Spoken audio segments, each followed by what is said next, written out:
और आपको बताते हैं कि हुआ क्या है अब सोने चांदी में। घरेलू और ग्लोबल दोनों मार्केट में सोने चांदी लगातार रिकॉर्ड पर रिकॉर्ड बना रहे हैं।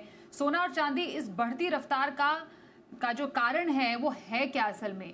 कमोडिटी एडिटर मृत्युंजय कुमार झा से समझते हैं। मृत्युंजय, एक बार फिर से सोने चांदी में एक छोटे से करेक्शन के बाद हमने तेजी आती हुई देखी है, हो क्या रहा है यहाँ पर?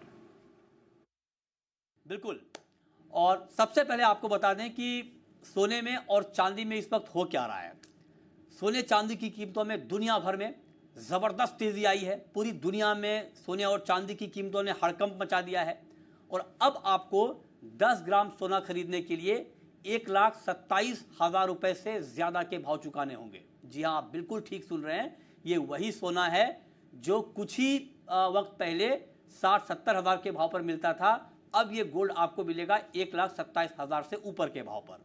चांदी की चाल देख लीजिए, 1 किलो चांदी खरीदने के लिए आपको करीब करीब 2 लाख रुपए के भाव चुकाने पड़ सकते हैं। हालांकि वायदा बाजार यानी जो इलेक्ट्रॉनिक मार्केट है, जो वायदा बाजार है, फ्यूचर मार्केट है, वहां पर चांदी का भाव 1,62,000 के आसपास है। लेकिन ये स्पॉट का मार्केट, जो हमारा आपका मार्केट है, डे टू डे का मार्केट है, ज्वेलर की दुकान पर जब आप खरीदने जाएंगे तो हो सकता है कि आपको 2 लाख रुपए तक के भाव चुकाने पड़े, क्योंकि फ्यूचर के मुकाबले स्पॉट मार्केट में चांदी का भाव 30 से 40 हज़ार रुपए ज़्यादा चल रहा है।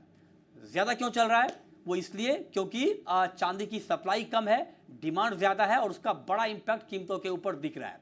अब जहां तक सवाल है कि क्या सोने चांदी की कीमतें और बढ़ेंगी, ये जानने के लिए सबसे पहले ये जानना ज़रूरी है कि आखिर सोने चांदी के दाम इतनी तेज़ी से बढ़ क्यों रहे हैं। कुछ बड़े फंडामेंटल हैं जिसने मार्केट के सेंटीमेंट को मजबूत किया है, जैसे अमेरिका का शटडाउन, उससे सुरक्षित निवेश के तौर पर गोल्ड की डिमांड बढ़ गई है।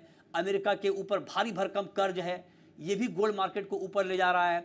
अमेरिका में दरें घट रही हैं, आगे भी ब्याज दरें घटने वाली हैं। ब्याज दरों का घटना गोल्ड मार्केट के लिए पॉजिटिव होता है, गोल्ड की कीमतें बढ़ती हैं, लोग गोल्ड में निवेश करते हैं, इस वजह से गोल्ड में तेज़ी आ रही है। चांदी की कहानी थोड़ी सी अलग है। चांदी की जो इंडस्ट्रियल डिमांड है वो बहुत ज़्यादा है।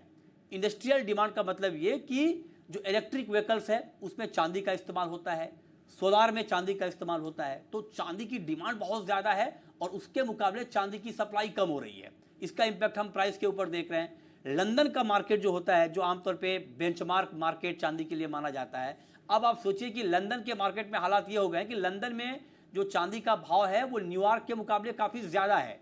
तो अब लंदन के ट्रेडर न्यूयॉर्क से फ्लाइट बुक करके चांदी ला रहे हैं। आमतौर पे फ्लाइट से गोल्ड को लाया जाता है क्योंकि बड़ा महंगा ट्रांसपोर्टेशन होता है वो, लेकिन अब चांदी का ट्रांसपोर्टेशन फ्लाइट के जरिए हो रहा है और जो लंदन में दाम ज़्यादा है उसका फ़ायदा वहाँ पर ट्रेडर उठाना चाह रहे हैं। इंडियन मार्केट में, स्पॉट मार्केट में चांदी की किल्लत हो गई है, सप्लाई कम है, डिमांड बढ़ गई है, इसीलिए दाम ज़्यादा है। हो सकता है कि आप जितनी चांदी खरीदने जाएँ मार्केट में आपको एक मुश्त उतनी चांदी ना भी मिले, ये भी आशंका है। तो इन सब वजहों से दाम यहाँ पर बढ़े हैं। लेकिन अब सवाल यह कि क्या ये तेज़ी और बढ़ेगी। देखिए, तेज़ी की वजह थी जिसकी वजह से दाम बढ़े, लेकिन इतनी भी बड़ी वजह नहीं थी या ऐसी भी वजह नहीं थी जो मार्केट को इस तरह से पैनिक मूड में ला दे। मार्केट में पैनिक वाली तेज़ी है, ज़बरदस्त तेज़ी है। इतनी तेज़ी इतनी जल्दी आनी नहीं चाहिए थी, लेकिन वो तेज़ी आ गई है। तो जानकार मानते हैं कि मार्केट अब उस जोन में पहुंच चुका है जहां पे रिस्क काफ़ी बढ़ गया है। हो सकता है कि थोड़ी बहुत तेज़ी आपको और दिख जाए, लेकिन मार्केट कभी भी रुक सकता है, कभी भी गिर सकता है और कोई बड़ा करेक्शन यानी गिरावट आ सकती है।